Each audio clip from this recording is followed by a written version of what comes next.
Assalamualaikum warahmatullahi wabarakatuh. Perkenalkan, nama saya Gani Albaba. Di sini saya akan menyampaikan hasil analisis daerah 3T, yaitu terdepan, tertinggal, dan terluar.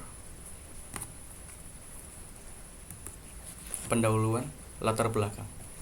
Daerah 3T merupakan daerah yang letaknya berada paling terluar di wilayah Indonesia. Kondisi rata-rata daerah 3T memiliki sistem pendidikan yang masih tergolong minim. Selain itu, infrastruktur di sana tergolong seadanya. Kesenjangan pembangunan jelas terlihat adanya jika daerah 3T dibandingkan dengan kondisi di Pulau Jawa, yang akan sangat jelas perbedaannya. Selain itu, kendala internet juga menjadi masalah di sana. Jika kesenjangan ini terus dibiarkan terjadi, hal ini bisa membahayakan kedaulatan NKRI karena memungkinkan terpecahnya kedaulatan NKRI yang seharusnya adil dan sama rata, entah dalam hal infrastruktur maupun dalam hal pendidikan. Tujuan dan manfaat. Tujuan dari pembuatan PowerPoint ini adalah menganalisis bagaimana perkembangan yang terjadi di daerah 3T, dan yang kedua adalah menganalisis apa tantangan yang harus dihadapi untuk menyamaratakan pembangunan. Dan manfaat yang diperoleh dari pembuatan PowerPoint ini adalah: yang pertama, hasil analisis diharapkan bisa memberikan informasi kepada pembaca. Dan yang kedua, hasil analisis ini bisa menjadi wadah penyampaian persepsi mahasiswa mengenai daerah 3T. Masalah dalam mengakses internet.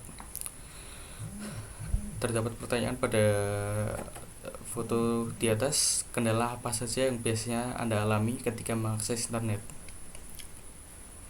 Sekitar 76,9% responden nasional mengatakan bahwa jaringan tidak stabil sehingga koneksi sering terputus, dan 92,9% responden dari daerah 3T mengatakan juga bahwa jaringan tidak stabil sehingga koneksi sering terputus. Dan pertanyaan selanjutnya adalah, berapa perkiraan rata-rata biaya akses internet Anda pribadi yang dikeluarkan per bulan? Sekitar 16,4% responden nasional mengatakan bahwa dia menghabiskan 100 hingga 300 ribu per bulan, dan 48,6% responden daerah 3T mengatakan bahwa 100 ribu hingga 300 ribu adalah biaya yang ia keluarkan untuk mengakses internet. Dan sekitar 62,0% responden nasional mengatakan bahwa 50 ribu hingga 100 ribu adalah biaya untuk dia mengeluarkan untuk mengakses internet, dan 40% responden daerah 3T menghabiskan 50 hingga 100 ribu per bulannya untuk mengakses internet. Dari perbandingan data di atas antara daerah 3T dengan nasional, terdapat masalah internet yang tak hanya dihadapi oleh daerah 3T namun juga nasional. Masalah yang memimpin adalah jaringan yang tidak stabil dan koneksi yang sering terputus, serta jaringan yang tidak selalu ada. Mengapa hal ini bisa terjadi? Pendapat saya tentang bagaimana hal itu bisa terjadi, karena daerah 3T merupakan daerah yang sulit terjangkau melalui jalur darat. Hal ini menyebabkan sulitnya pembangunan tower sebagai akses internet, dan juga internet yang stabil dan kencang membutuhkan infrastruktur yang memadai. Sedangkan di Indonesia sendiri, menurut saya masih bisa dibilang belum memiliki infrastruktur yang memadai, sehingga masalah internet tentang kestabilan dan kekencangan internet masih lambat dan sering terputus-putus. Selain perihal masalah akses internet, daerah 3T membutuhkan biaya yang lebih mahal daripada daerah luar 3T. Hampir 50% penduduk daerah 3T menghabiskan 100 hingga 300 ribu per bulannya hanya untuk mengakses internet. Hal ini mungkin terjadi karena daerah 3T merupakan daerah yang sulit dijangkau sehingga membutuhkan biaya yang mahal untuk membangun infrastruktur melalui jalur darat di sana. Perbandingan internet. Bagaimana kondisi kecepatan internet saat ini jika dibandingkan 5 tahun yang lalu, dan bagaimana kondisi luasan cakupan internet saat ini jika dibandingkan 5 tahun yang lalu? Responden nasional mengatakan bahwa sekitar 68,7% kecepatan internet meningkat, dan sekitar 71,2% luasan cakupan atau jangkauan internet meningkat.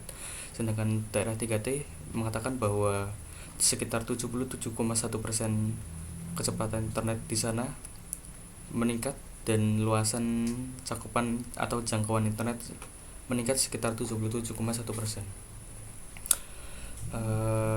Dari data di atas, menurut saya Hal ini bisa terjadi karena pemerintah ingin menyamaratakan pembangunan infrastruktur.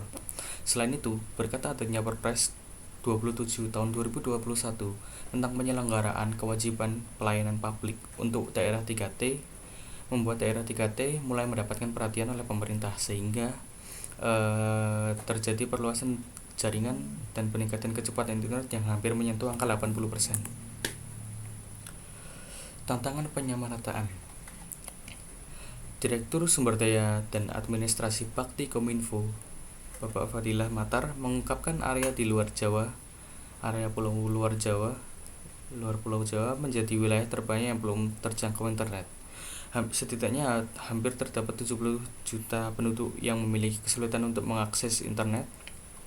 Dan untuk menyamaratakan pembangunan, Bakti Kominfo telah menargetkan pada tahun 2021 hingga 2022 menjadi tahun untuk pembangunan fisik di desa yang saat ini masih belum terjangkau internet 4G.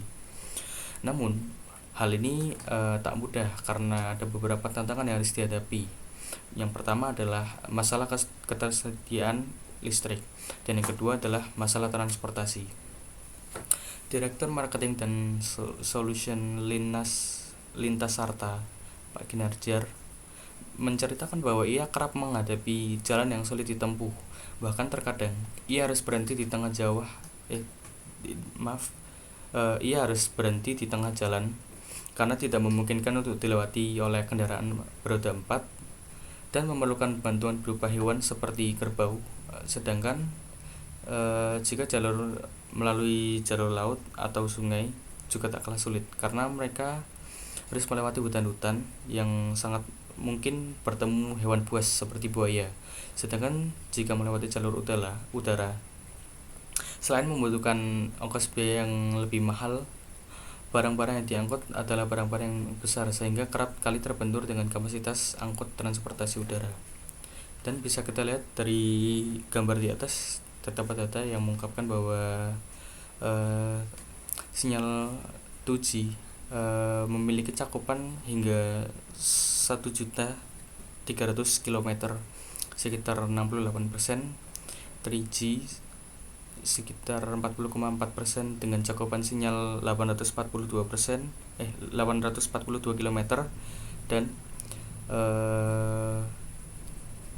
4G yang hampir 50%, yaitu sekitar 49,33% yang memiliki cakupan sinyal 937 km.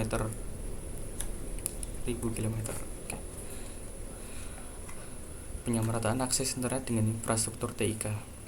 Ketersediaan akses internet tak lepas dari yang namanya pembangunan infrastruktur teknologi informasi dan komunikasi atau TIK, dan perkembangan TIK direpresentasikan dengan ICT Development Index atau ID. Dan ID di Indonesia sendiri mendapatkan nilai 4,33 dari rentang 1 hingga 10 dan masih berada di peringkat 111 dari 176 negara di dunia. Hal ini menandakan bahwa pembangunan di Indonesia masih tergolong rendah, dan kejadian pandemi COVID-19 seakan menjadi peringatan bagi Indonesia agar cepat-cepat untuk menyamaratakan pembangunan dan akses internet dari Sabang sampai Merauke. Karena adanya COVID-19, hampir semua aktivitas diubah ke bentuk virtual dari tatap muka, yang mana untuk bertemu secara virtual membutuhkan sesuatu berupa akses internet. Badan Pusat Statistik atau BPS telah melakukan perhitungan, dan berdasarkan hitungan yang telah resmi dirilis oleh BPS, nilai indeks pembangunan teknologi informasi dan komunikasi atau IPTIK mengalami peningkatan pada tahun 2019 sebesar 5,32% dari rentang 1 sampai 10 dibandingkan pada tahun sebelumnya yang hanya sekitar 5,07. Dan pada tahun 2019, DKI Jakarta telah memiliki IPTIK tertinggi, yaitu sekitar 7,31%. Berbanding terbalik dengan Papua yang hanya memiliki IP terendah, yaitu sekitar 3,33, dan dari 34 provinsi, sebanyak 21 provinsi memiliki IPTIK di bawah nilai nasional, dan 12 provinsi masih termasuk dalam kategori rendah. Kemenkominfo bertanggung jawab dalam penyamarataan ketersediaan akses internet di Indonesia. Berdasarkan Nota Keuangan APBN tahun anggaran 2021, pagu alokasi anggaran Kemenkominfo sebesar 16,9 triliun rupiah dan sebesar 11,1 triliun akan dialokasikan untuk program penyediaan TIK. Kesimpulan dari semuanya adalah masalah yang dihadapi Indonesia itu tak hanya tentang bagaimana caranya Indonesia mengatasi kecepatan internet yang lambat, tetapi juga penyamarataan pembangunan dan akses internet. Pemerintah juga harus fokus membangun infrastruktur di Indonesia, terutama di daerah 3T, dan tak hanya berfokus pada daerah Jawa, meskipun Jawa merupakan pusat ekonomi. Untuk menyamaratakan pembangunan, Kemenkominfo telah merencanakan pembangunan infrastruktur di desa yang belum terjangkau internet dan telah menyiapkan APBN yang akan dialokasikan untuk pembangunan infrastruktur TIK. Dan ini adalah daftar pustaka yang saya ambil. Oke. Kalau ada kesalahan yang setelah saya ucapkan atau saya perbuat, saya memohon maaf. Sekian, terima kasih. Wassalamualaikum warahmatullahi wabarakatuh.